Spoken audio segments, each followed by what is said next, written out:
Assalamualaikum warahmatullahi wabarakatuh. Selamat siang teman-teman semua. Perkenalkan nama saya Faradilah dengan NPM 6020210067 dari kelas B Fakultas Psikologi Universitas Pancasila.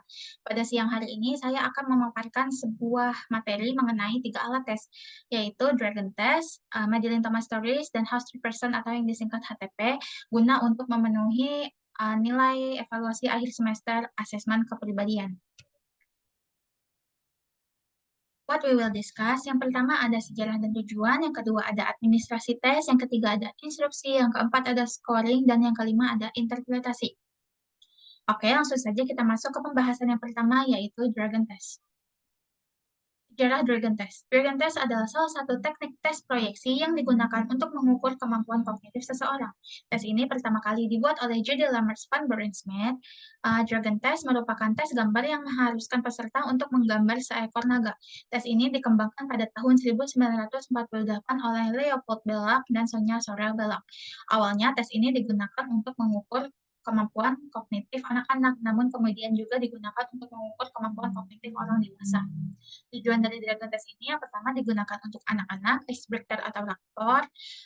Kedua, teknik proyeksi pada anak. Yang ketiga, memahami hubungan anak dengan orang-orang yang signifikan dalam hidupnya dan masalah hidupnya. Dan yang terakhir digunakan sebagai instrumen untuk mendapat data awal. Administrasi Dragon Test, kertas gambar ukuran A4 atau lembar flip chart, spidol berwarna hitam, biru, merah, hijau, kuning, tidak boleh memakai pensil dan penggaris, no work limit, tidak ada batasan waktu dalam pengerjaan, dan naga bisa diganti dengan binatang buas. Instruksinya yang pertama, buatlah gambar sesukamu dengan menggunakan spidol-spidol yang sudah disebutkan tadi warna-warnanya seperti hitam, biru, merah, hijau, dan kuning. Yang kedua, 5 buah objek harus ada dalam gambar tersebut.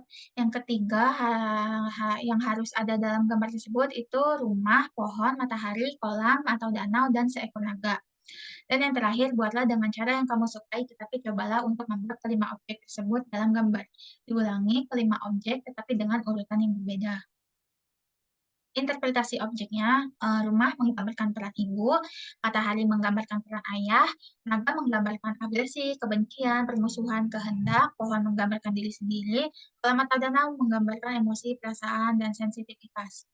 Interpretasi warna, warna merah menggambarkan kemarahan, warna hitam menggambarkan kesedihan, masalah, warna biru menggambarkan perasaan, kedalaman, warna hijau menggambarkan kenyataan, dan warna kuning menggambarkan netral, kurang yakin, ragu-ragu. Oke, pembahasan yang kedua yaitu Madeline Thomas Stories atau yang disingkat MTT. Sejarah Madeline Thomas Stories adalah sebuah alat tes psikologi yang pertama kali disajikan sebuah artikel oleh Madeline Thomas pada tahun 1937. Tes ini melibatkan pemberian serangkaian cerita yang belum terungkap terhadap peserta dan meminta mereka untuk melengkapi cerita tersebut dengan kata-kata mereka sendiri. MPT telah digunakan dalam berbagai studi dan penelitian dan dianggap sebagai alat yang berguna untuk menilai sifat-sifat kepribadian dan fungsi psikologis. Namun penting untuk dicatat bahwa MPT hanyalah salah satu dari sekian banyak tes psikologi yang tersedia dan kegunaannya mungkin bergantung pada konteks spesifik penggunaannya. Tujuannya itu untuk menilai sifat-sifat kepribadian dan fungsi psikologis. Administrasinya, kertas yang berisikan cerita, pensil atau pulpen, dilakukan di ruangan yang sebisa mungkin bebas dari kondisi yang mengganggu. Waktu yang dibutuhkan rata-rata sekitar 20-25 menit untuk administrasi.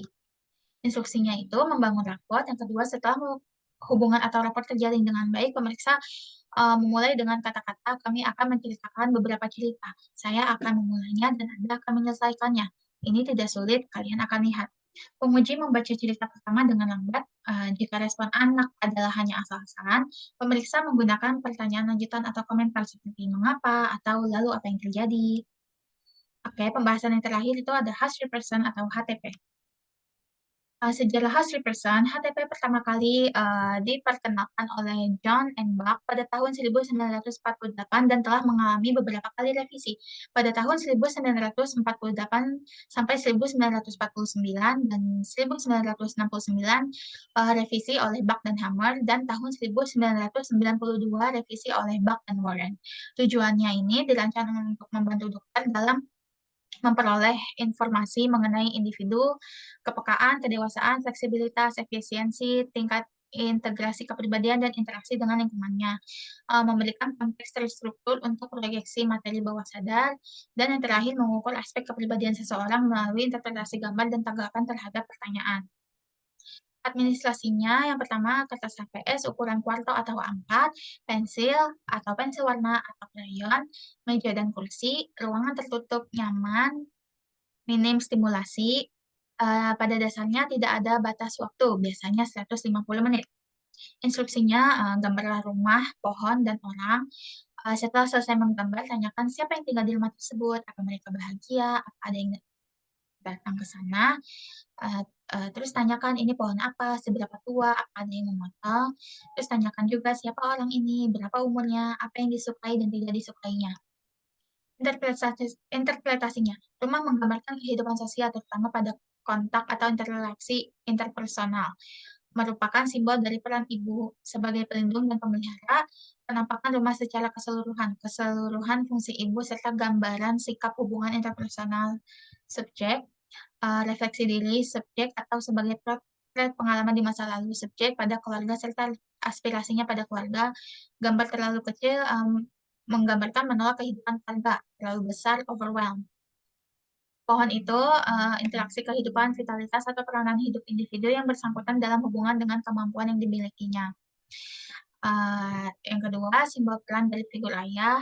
Yang ketiga, the trunk, perasaan dan dorongan dalam diri, ego strength, the branch, perasaan kepuasan. Interpretasi orang, kehidupan hubungan interpersonal yang bersifat umum atau spesifik, dan simbol dari kondisi diri subjek. Berikut referensi yang saya gunakan.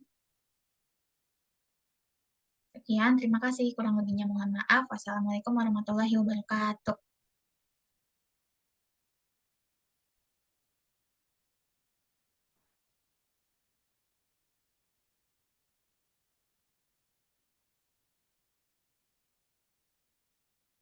Oke, berikutnya saya akan mempresentasikan laporan asesmen kepribadian diri saya sendiri, yang berbentuk psikogram.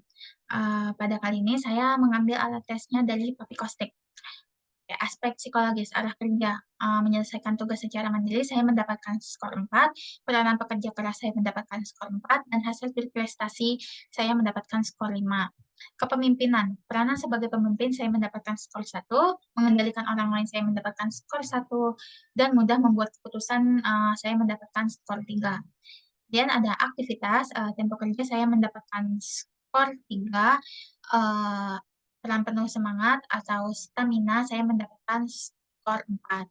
Pergaulan, kebutuhan untuk mendekati dan menyayangi, saya mendapatkan skor 6, mmm, kebutuhan diterima dalam kelompok saya mendapatkan skor 3, peran hubungan sosial saya mendapatkan skor 8, kebutuhan untuk diperhatikan saya mendapatkan skor 8. Gaya kerja, suka pekerjaan yang mengatur saya mendapatkan skor 6, suka pekerjaan yang terperinci saya mendapatkan skor 5, tipe TRT saya mendapatkan skor 3. Sifat, kebutuhan untuk berubah saya mendapatkan skor 6, peran pengendalian emosi saya mendapatkan skor 8, kebutuhan untuk agresi saya mendapatkan skor 4. Ketaatan, kebutuhan untuk membantu atasan saya mendapatkan skor 3, kebutuhan mengikuti aturan dan pengawasan saya mendapatkan skor 5. Oke, keterangannya, nilai 0 sampai 3 itu dikatakan rendah, 4 sampai 6 itu rata-rata, 7 sampai 8 itu tinggi, dan 9 itu sangat tinggi. Oke, deskripsinya berdasarkan tes Papikostik tersebut, dalam mengerjakan tugas, FD lumayan memiliki kebutuhan untuk menyelesaikannya secara mandiri. FD juga memiliki hasrat untuk berprestasi, namun FD bukan tipe pekerja keras. FD juga memiliki skor yang rendah dalam memiliki peranan sebagai pemimpin dan mengendalikan orang lain. FD juga tipe yang suka pekerjaan yang mengatur. Selain itu, FD memiliki tempo kerja yang cukup rendah, tetapi stamina yang dimilikinya lumayan baik. Artinya, semangat FD dalam bekerja masih baik. Lebih lanjut, dalam relasi sosialnya, FD memiliki kebutuhan yang lumayan baik untuk mendekati dan menyayangi orang lain, serta kebutuhan untuk diperhatikan tinggi. FD cukup berperan dalam hubungan sosial. FD tidak terlalu membutuhkan penerimaan dalam kelompoknya. Secara sifat temperamen, FD lumayan baik dalam kebutuhan untuk berubah.